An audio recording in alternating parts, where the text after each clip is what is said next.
आपका next topic है इसमें धारा घनत्व। इसे अंग्रेजी में कहते हैं करंट डेंसिटी। आपने अभी तक पढ़ा है आवेश, है ना। जब किसी तार में आवेश एक बिंदु से दूसरे बिंदु पर स्थानांतरित होता है या फिर किसी परिच्छेद क्षेत्रफल से प्रवेश करता है तो वहां पर एक प्रकार का घनत्व उत्पन्न हो जाता है। ठीक वैसे यहाँ पर भी ऐसी ही कंडीशन उत्पन्न हो रही है कि जब किसी तार में विद्युत धारा उसके परिच्छेद क्षेत्रफल से गुजरती है तो उसमें एक प्रकार का घनत्व उत्पन्न हो जाता है जिसे धारा घनत्व कहते हैं। तो परिभाषा हो जाती है कि किसी चालक में किसी बिंदु पर उसके प्रति एकांक क्षेत्रफल से अभिलंबित गुजरने वाली वैद्युत धारा को उस बिंदु पर धारा घनत्व कहते हैं। मान लीजिए चौक है मेरे पास में और ये केवल समझाने के लिए है, ये एक तार आप मान सकते हैं या फिर आप इस तरह से देखिए, ये कोई तार है, मान लीजिए इसका अनुप्रस्थ परिच्छेद क्षेत्रफल ए है। अनुप्रस्थ परिच्छेद क्षेत्रफल क्या है? ए है। और इसके प्रत्येक बिंदु पर इसका क्षेत्रफल ए है। प्रत्येक बिंदु पर क्षेत्रफल ए है। इसमें ए, बी, सी, डी, ई, एफ कितने सारे बिंदु मान सकते हैं? बहुत सारे, क्योंकि कणों से मिलकर बना है कोई प्रत्येक पदार्थ, है ना। तो बहुत सारे कण हैं, तो बहुत सारे बिंदु हैं। तो उसी प्रकार के बिंदु यहाँ पर मैंने एफ तक लिखे हैं इसमें। तो ये एक समान क्षेत्रफल है इसका प्रत्येक बिंदु पर। तो क्या है, ऐसा ही क्षेत्रफल ये यहाँ पर है, इसका क्षेत्रफल ए है।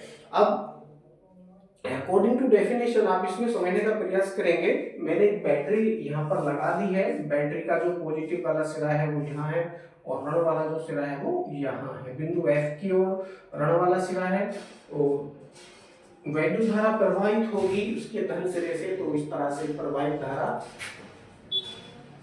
आगे की तरफ चली जाएगी। यहाँ पर हम इलेक्ट्रॉनों की बात नहीं कर रहे, केवल वैद्युत धारा की बात कर रहे हैं। कुछ इस प्रकार का पथ होगा वैद्युत धारा का किसी तार के अंतर्गत और अपोजिट डायरेक्शन होगी किसी सेल में, यानी सेल में वैद्युत धारा का प्रवाह होगा ऋण प्लेट से धन प्लेट की ओर और किसी परिपथ में होगा धन प्लेट से ऋण प्लेट की ओर। ओके, तो ये पथ होता है।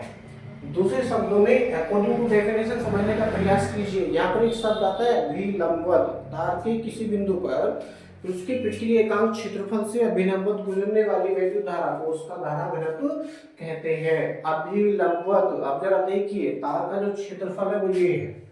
प्रत्येक स्थान पर तार का जो क्षेत्रफल है वो ये उत्पन्न हो रहा है। इसमें अभिलंबवत गुजरने वाली धारा को, यदि इस तार को आप खड़ा कर देंगे तो इसका कोई ना कोई क्षेत्रफल तो होगा और धारा की दिशा भी इसमें इसी तरफ है। तो धारा और इसके क्षेत्रफल में यदि आप एंगल देखेंगे तो ये एंगल 90 डिग्री होगा। इसे कहते हैं अभिलंबवत। क्योंकि धारा भी इसी दिशा में प्रवाहित हो रही है और क्षेत्रफल क्या है, क्षेत्रफल बिल्कुल स्थिर है और धारा भी इसी तरफ जा रही है ना। इनके बीच में कैसे डिग्री का कोण बनेगा? 90 डिग्री का एंगल बनेगा। इसे कहेंगे अभिलंबवत। तो तार के प्रति एकांक क्षेत्रफल से अभिलंबवत गुजरने वाली वैद्युत धारा को उस बिंदु पर धारा घनत्व कहते हैं। यदि हम एक स्पर्श रेखा इसके क्षेत्रफल से होते हुए खींचेंगे तो यह स्पर्श रेखा तार की दिशा में कहीं ना कहीं काटेगी। तो जहां पर भी काटेगी इस वैद्युत धारा में और तार के जो क्षेत्रफल है, एकांक अभिलंबवत क्षेत्रफल है, इसमें 90 डिग्री का एंगल बनेगा। इसे ही अभिलंबवत दिशा या लंबवत दिशा कहते हैं। तो परिभाषा क्या हो गई है? किसी चालक में किसी बिंदु पर प्रति एकांक क्षेत्रफल से अभिलंबवत गुजरने वाली वैद्युत धारा को उस बिंदु पर धारा घनत्व कहते हैं। मान लीजिए कि तार में प्रवाहित होने वाली धारा क्या है? स्मॉल आई है। तार में प्रवाहित धारा स्मॉल आई है तथा तार के प्रति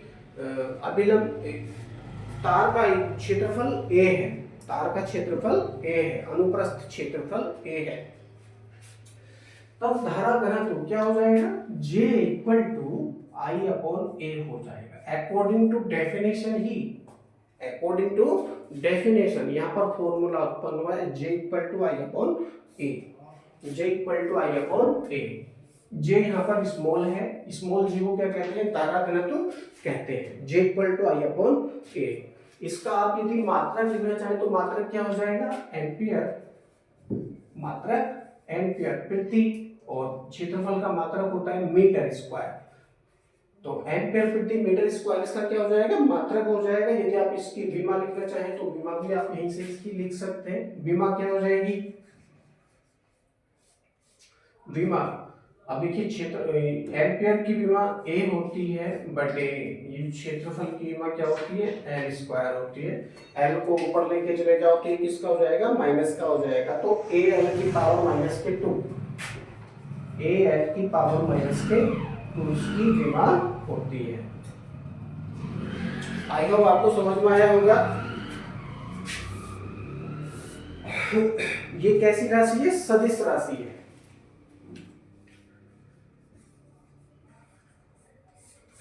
सदिश राशि है, यानी इसको व्यक्त करने के लिए परिमाण और दिशा दोनों चाहिए।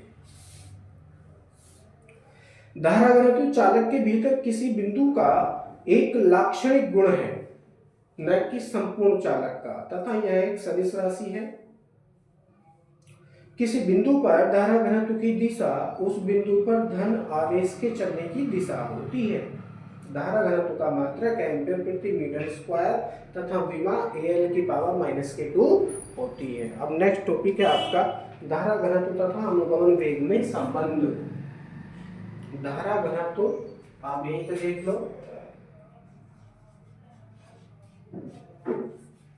धारा घनत्व तथा अनुगमन वेग में संबंध, आप इसको इसी वीडियो में देख लीजिए। संबंध यदि आप बताएंगे तो आपने पिछले वीडियो में देखा था वैद्युत धारा और अनुगमन वेग में संबंध, वो क्या आया था, समीकरण थी I equal to NEAVD, NEAVD ये आई थी। तो मान लीजिए ये समीकरण नंबर 1 बन जाती है।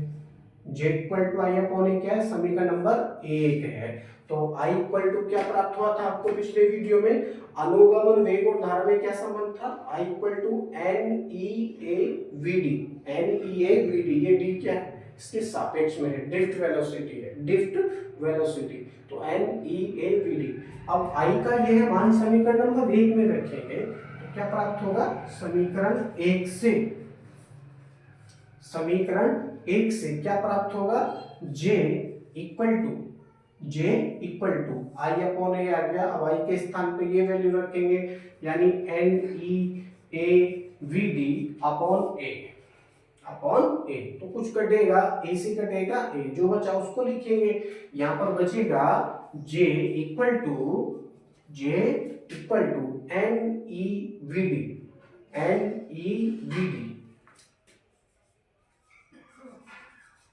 NEVD, ये संबंध स्थापित हो जाता है अनुगमन वेग और धारा घनत्व में, अनुगमन वेग और धारा घनत्व में। यदि इसका गुणनफल का मात्रक यदि आप देखेंगे तो इसका गुणनफल का मात्रक भी क्या होगा, एम्पियर प्रति मीटर स्क्वायर ही होगा। क्यों, क्योंकि ये सब राशि गुणनफल में तो है लेकिन धारा घनत्व के बराबर है, इसलिए इसका मात्रक और विमा, धारा घनत्व का मात्रक और विमा होगी।